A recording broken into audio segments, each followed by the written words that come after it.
ఇలా మా రైతన్నలు కూడా వినాలని చెప్పి కూడా కోరుతా ఉన్నా. వాస్తవం ఏంది, ఈరోజు సిగ్గు లేకుండా ఈ ముఖ్యమంత్రి రైతు బంద్ వేసినా పండుగ చేసుకోండి అంటుండు. మొన్ననే మా ప్రశాంత్ రెడ్డి గారు, జగదీష్ రెడ్డి గారు ఇక్కడ చెప్పినారు, మేము ఒకసారి వేయలేదు, 11 సార్లు మొత్తం 73,000 కోట్ల రూపాయలు రైతుల ఖాతాల్లో వేసినాం, కానీ ఎన్నడూ గింత హడావుడి గింత ఆర్భాటం అయితే చేయలేదు.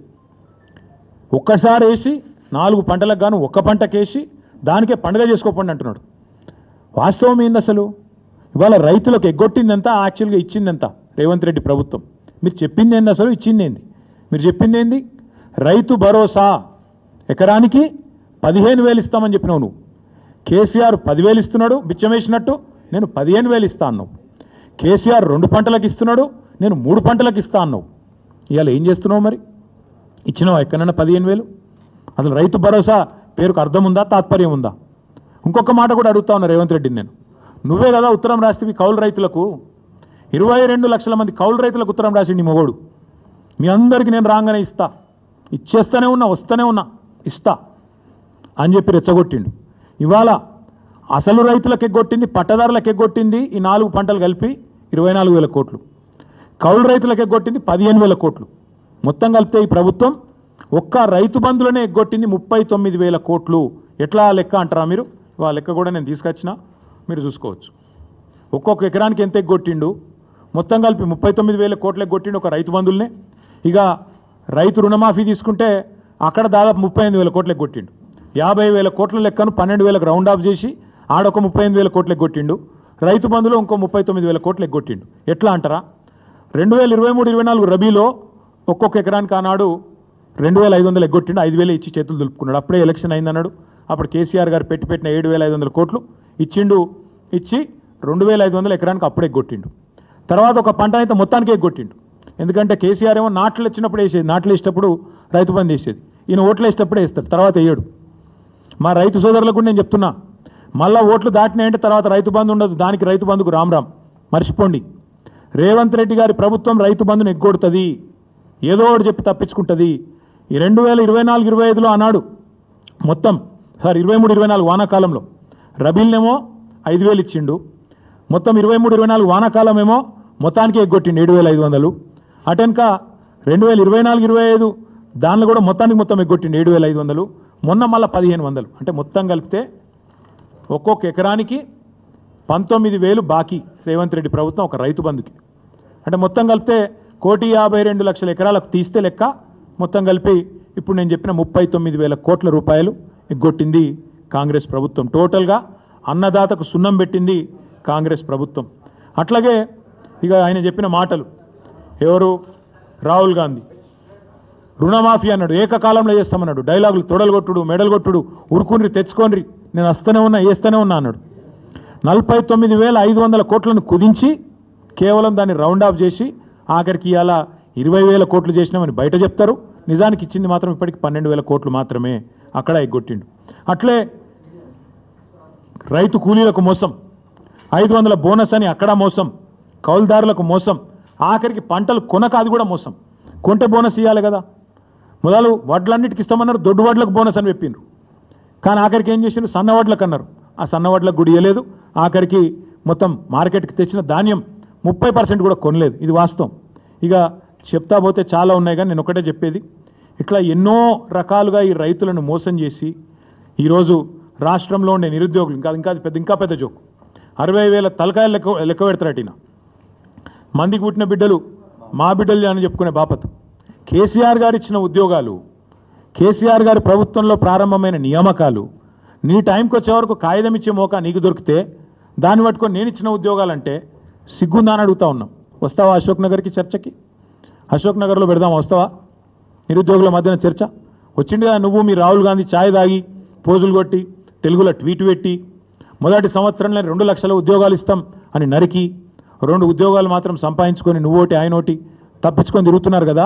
వస్తావా అశోక్ నగర్కి చర్చకి? దమ్ముందా? సిగ్గుందా? మందికి పుట్టిన బిడ్డలు మా బిడ్డలని చెప్పుకోనికే. ఈ మాట ఎందుకు అంటున్నా అంటే ఇవాళ తెలంగాణలోని ప్రతి వర్గం నీ మోసాన్ని అర్థం చేసుకున్నది. ఇవాళ మా మహిళా తల్లులు 1,000,000 మందిని కోటీశ్వరులను చేస్తాను డైలాగులు కొడుతున్నావు కదా. నువ్వు కోటీశ్వరులను చేసినేమో కానీ వాళ్ళకి 2500 ఇస్తే చాలని చెప్పి వాళ్ళు ఎదురు చూస్తూ ఉన్నారు. 100 రోజులు ఇస్తా అన్నాం. 1,68,00,000 మంది ఆడబిడ్డలు ఎదురు చూస్తూ ఉన్నారు. 18 ఏళ్ళు నిండిన ఆడబిడ్డలు జనాభా లెక్కల ప్రకారం మన ఓటర్ సంఖ్య ప్రకారం 1,68,00,000 మంది ఉన్నారు. వాళ్ళందరూ ఎదురు చూస్తున్నారు ఎప్పుడు వస్తుంది 2,500 మహాలక్ష్మి అని. మా తమ్ముళ్ళు ఎదురు చూస్తున్నారు, మా చెల్లెలు ఎదురు చూస్తున్నారు. నువ్వు ఇస్తానన్న స్కూటీలు ఏవి, నువ్వు ఇస్తానన్న నిరుద్యోగ భృతి ఏది, నువ్వు సంవత్సరంలో నింపుతానన్న 2 లక్షల ఉద్యోగాలు ఏవి, వాళ్ళు ఎదురు చూస్తూ ఉన్నారు. రైతులు ఎదురు చూస్తున్నారు ఎప్పుడు ఇస్తాడు, ఎప్పుడు చేస్తాడు సంపూర్ణ రుణమాఫీ, ఎప్పుడు ఇస్తాడు 15,000 రైతు బంధు అని. అట్లాగే మా పెద్ద మనుషులు ఎదురు చూస్తున్నారు 4,000 పెన్షన్ ఏమాయని.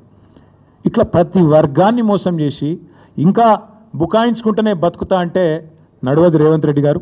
అందరికీ అన్ని విషయాలు తెలిసిపోయినాయి. అందుకే నీ సవాల్ నేను స్వీకరిస్తున్నా. నీకు దమ్ముంటే నీ మాట మీద నిలబడే మనిషివే అయితే ప్లేస్ నువ్వు డిసైడ్ చేయి, డేట్ నువ్వు డిసైడ్ చేయి. ఈ 3 రోజుల్లో తప్పించుకునే ప్రయత్నం చేస్తావు కాబట్టి, నువ్వు మాట మీద నిలబడే మనిషివి కాదు కాబట్టే నేను ఒకటి ప్రతిపాదిస్తున్నా. నువ్వు ఈ 3 రోజుల్లో నువ్వు చెప్తేనేమో నువ్వు 7కి రమ్మంటాడికి వస్తా. దబ్బన కాదంటే 8 తారీఖు నాడు ప్రెస్ క్లబ్లో 11 o'clock మేమందరం వస్తాం, మా బృందం వస్తాం. మేము మీలాగా మందం తీసుకొని రాము. మేము ఓన్లీ మా లెజిస్లేటర్లు, మా సీనియర్ నాయకులు 10-15 మంది వస్తాం. బ్రహ్మాండంగా అంత సావధానంగా మీరు ఏది కావాలంటే సాకల్యంగా చర్చిద్దాం. మేమేం చేసినాం, మీరేం చేస్తుండ్రు, ఎవరెవరిని మోసం చేస్తాండ్రు, నువ్వు వస్తావా ఇంకెవరిని పంపుతావా నీ ఇష్టం. నువ్వే రావాలని నేను డిమాండ్ చేస్తున్నాను. ఎందుకంటే దూత్ కా దూత్ పానీ కా పానీ కావాలంటే మాత్రం నువ్వే సవాల్ చేసినావు, రా అని. నీ సవాల్ స్వీకరిస్తున్నాం, రా అని చెప్పి విజ్ఞప్తి చేస్తున్నాం. మీకు కూడా ధన్యవాదాలు. తప్పకుండా మీరు కూడా రావాలని నేను కోరుతా ఉన్నా.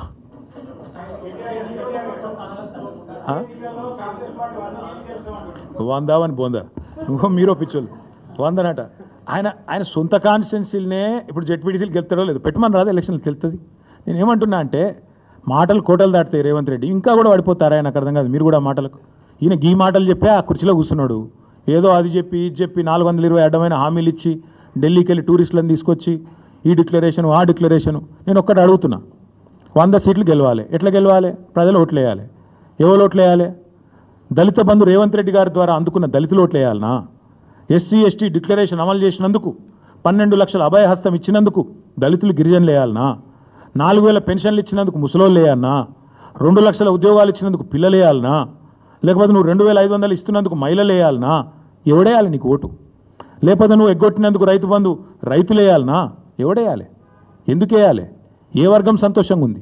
చచ్చిపోతున్న ఆటో డ్రైవర్లు వేయాలనా నీకు ఓట్లు? ఎవరేయాలి? ఏ వర్గం సంతోషంగా ఉంది తెలంగాణలో? ఒకటే ఒక వర్గం సంతోషంగా ఉంది. రేవంత్ రెడ్డి ఆయన తొట్టి గ్యాంగ్ ఒకటి ఉంటుంది. పేర్లు చెప్పండి చెప్తా, కానీ ఇప్పుడు వద్దు, మరోసారి చెప్తా. ఆ తొట్టి గ్యాంగ్ మాత్రం బాగా భయంకరమైన దోపిడీ, దండుపాలెం ముఠాలెక్క దోచుకునే పనులు ఉంది. వాళ్ళు మాత్రం సంతోషంగా ఉన్నారు. బిల్డర్లను గోకుడు, కాంట్రాక్టర్లను గీకుడు, ఆ పనిలో మాత్రం ఫుల్ ఉన్నారు, బిజీగా ఉన్నారు. నేను ఒక్కటి అడుగుతున్నా బ్రదర్, ఒక్క కొత్త స్కీమ్ అమలు కాదు, ఇచ్చిన ఒక్క మాట నెరవేరదు. కానీ ఇప్పుడు అప్పు, రాష్ట్ర ప్రభుత్వం యొక్క అప్పు 2 లక్షల కోట్లకు చేరుతుంది. ఏడబోతున్నాయి పైసలన్నీ? బడ్జెట్ కాకుండా 2 లక్షల కోట్ల అప్పు. రైతు బంధు రాదు, రుణమాఫీ సంపూర్ణంగా జరగదు, మహిళలకు 2,500 రాదు, పెద్ద మనుషులకు పెన్షన్ 4,000 రాదు, ఒక ఇల్లు కట్టింది లేదు, ఒక చెక్ డ్యామ్ కట్టింది లేదు, ఒక చెరువు తవ్వింది లేదు, ఒక ఇటుక పెట్టింది లేదు. ఏడబోతున్నాయి పైసలన్నీ? మొత్తం మంచిగా ఢిల్లీకి టింగ్ టాంగా ఇదానే కదా టకీమని చెప్పి ఢిల్లీలో మాత్రం రాహుల్ గాంధీ ఖాతాల, ఖార్గే గారి ఖాతాల, ప్రియాంక ఖాతాల, కేసీ వేణుగోపాల్ ఖాతాల పే సీఎం గారు తెలంగాణను ఏటీఎంగా మార్చి అద్భుతంగా నడుపుతున్నాడు. ఈయనను ఇవాళ మా సోషల్ మీడియాలో పెట్టుకున్న ముద్దు పేరు పే సీఎం. పేటీఎం అని ఒక యాప్ ఉంటుంది, మీకు ఐడియా ఉండొచ్చు. ఈయన పేరేమో పే సీఎం గారు మంచిగా తెలంగాణను ఏటీఎంగా మార్చిండు. టకీమని ఏఐసీసీలో మాత్రం మూత మోగుతుంది. కొత్త బిల్డింగులు కడతాండ్రు, కొత్త ఆఫీసులు తెరుస్తాండ్రు. ఈయన పదవి మాత్రం బ్రహ్మాండంగా ఉన్నది, కాపాడుకుంటాడు. గది తప్ప ఓటేసేవాడైతే ఈయనకి ఇక్కడ ఎవడు కూడా లేడు. వందనా వాని బొందనా అని అందుకే అన్న. ముఖ్యమంత్రి గారంటే గౌరవం ఉంది, కానీ ఇక ఆ మాట అనక తప్పలేదు.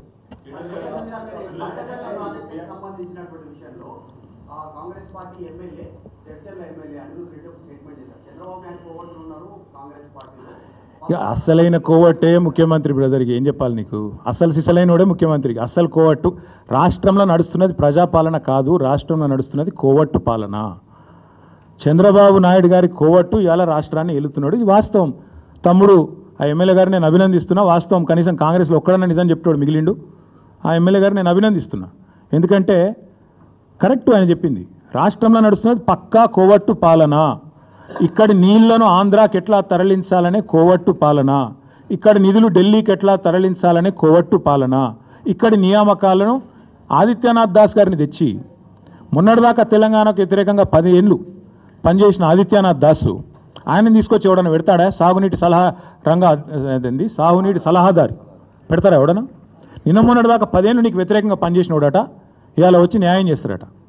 ఏమన్నా మెడకాయ మీద తలకాయ ఉన్నోడు చేసే పని. అందుకే అంటున్నా, రాష్ట్రంలో జరుగుతున్నది కరెక్ట్గా కోవట్టు పాలన. This man the chief minister is a coward అనే డౌటే లేదు, అలా అనుమానం ఏముంది మీకు? Thank you. బీసీ రిజర్వేషన్ల విషయంలో మా పార్టీ ఇక్కడ కాదు శాసనసభలోనే మేము కడిగి పారేసినాం. మా తలసాని శ్రీనివాస్ యాదవ్ గారు, అట్లాగే మా పార్టీ తరఫున మాట్లాడిన గంగుల కమలాకర్ గారు ఆ రోజే ప్రభుత్వాన్ని మేము చాలా స్పష్టంగా చెప్పినాం, మీరు బీసీలను మోసం చేస్తున్నారు, మీకు స్పష్టంగా తెలుసు మీ బీసీ డిక్లరేషను చిత్తశుద్ధి లేని శివపూజ లాంటిది, మీకు తెలుసు, తెలిసే బీసీలను మోసం చేస్తున్నారని అసెంబ్లీ వేదికగానే కడిగినాం. నేను ఒకటి మాత్రం స్పష్టంగా చెప్తున్నా బ్రదర్, ఈ ప్రభుత్వం చేత మోసగించబడని వాళ్ళు ఎవరు లేరు.